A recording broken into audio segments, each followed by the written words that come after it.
آج کے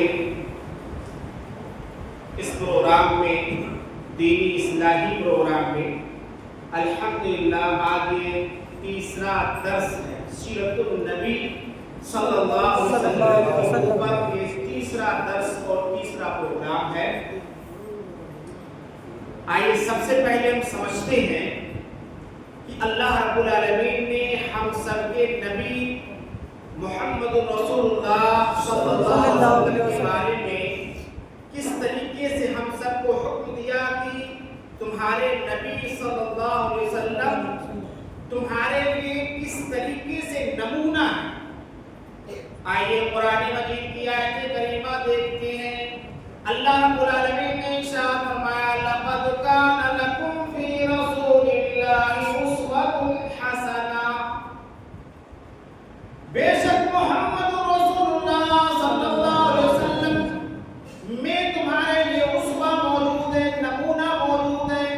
محمد رسول اللہ صلی اللہ علیہ وسلم تمہارے لیے آئیڈیل ہے، نمونہ ہے۔ یہ اللہ رب العالمین نے ارشاد فرمایا کہ ہم نے محمد رسول اللہ صلی اللہ علیہ وسلم کو تمہارے درمیان آئیڈیل بنا کر بھیجا، نمونہ بنا کر بھیجا، یعنی محمد رسول اللہ صلی اللہ علیہ وسلم کی زندگی کو پیارے مسلمانوں اٹھا کر دیکھو اور پڑھ کر دیکھو۔ آپ صلی اللہ علیہ وسلم نے ہر شعبے میں ہمارے لیے رہنمائی اللہ کے نبی صلی اللہ علیہ وسلم نے کیا۔ اے پیارے مسلمانوں، اے پیارے انسانوں، سارے لوگوں کے بارے میں اللہ رب العالمین نے محمد رسول اللہ صلی اللہ علیہ وسلم کو نبی اور رسول بنا کر بھیجا۔ ساری انسانیت کے لیے اللہ نے بھیجا ہے، یہ نہیں کہ مسلمانوں کے لیے نہیں، ساری انسانیت کے لیے۔ جو اسلام میں داخل ہو جائے، اللہ اس کے رسول کی باتوں کو مان لے، وہ کامیاب و کامیاب ہو جائے۔ تو بتانے کا مقصد پیارے مسلمانوں یہ میرے نبی کے طریقے کو آپ دیکھیے، ہم سب کے نبی کے طریقے کو آپ دیکھیے۔ اللہ کے نبی صلی اللہ علیہ وسلم نے اٹھنے کا بھی طریقہ بتایا، بیٹھنے کا بھی طریقہ بتایا، لیٹنے کا بھی طریقہ بتایا، کس طریقے سے تمہیں کام کرنا ہے۔ یہاں تک کہ اللہ کے نبی صلی اللہ علیہ وسلم نے ہم سب کو یہ بھی طریقہ بتا دیا کہ لیٹرین میں داخل ہونے سے پہلے ہمیں کون سی دعا پڑھنی ہے اور لیٹرین سے نکلنے کے بعد ہمیں کون سی دعا پڑھنا ہے، یعنی ہر شعبے میں اللہ کے نبی صلی اللہ علیہ وسلم کی رہنمائی موجود ہے۔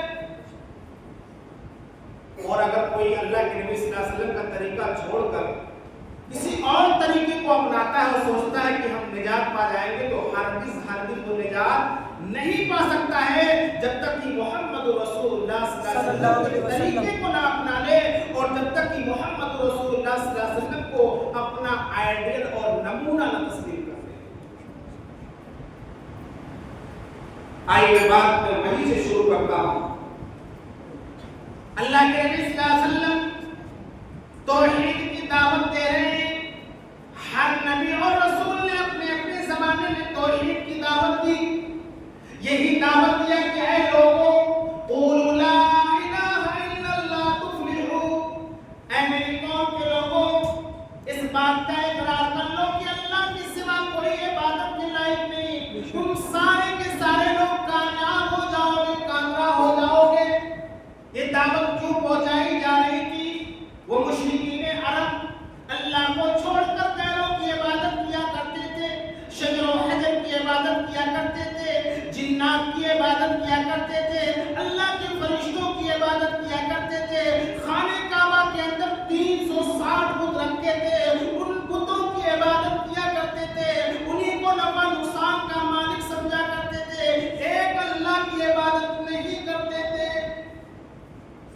پہلے تو یہ سمجھانا تھا کہ اللہ ایک ہے اور عبادت کا مستحق وہی رب العالمین ہے، اور اسی توحید کی دعوت کے لیے اللہ کے نبی صلی اللہ علیہ وسلم کی پریشانیاں آئیں۔ ایک نکتے کی بات اور غور کرنے کا ہے مسلمانوں، جب تک اللہ کے نبی صلی اللہ علیہ وسلم محمد ابن عبداللہ تھے، یعنی جب آپ صلی اللہ علیہ وسلم نبی نہیں بنائے گئے تھے، کسی کو کوئی اعتراض نہیں تھا، کسی کو کوئی اعتراض نہیں تھا۔ جیسے ہی اللہ کے حکم سے آپ کی عمر 40 سال کی ہو جاتی ہے اور اللہ نے آپ کو نبی بنا دیا، رسول بنا دیا، وہی لوگ جن کو کوئی اعتراض نہیں تھا آپ سے، جب آپ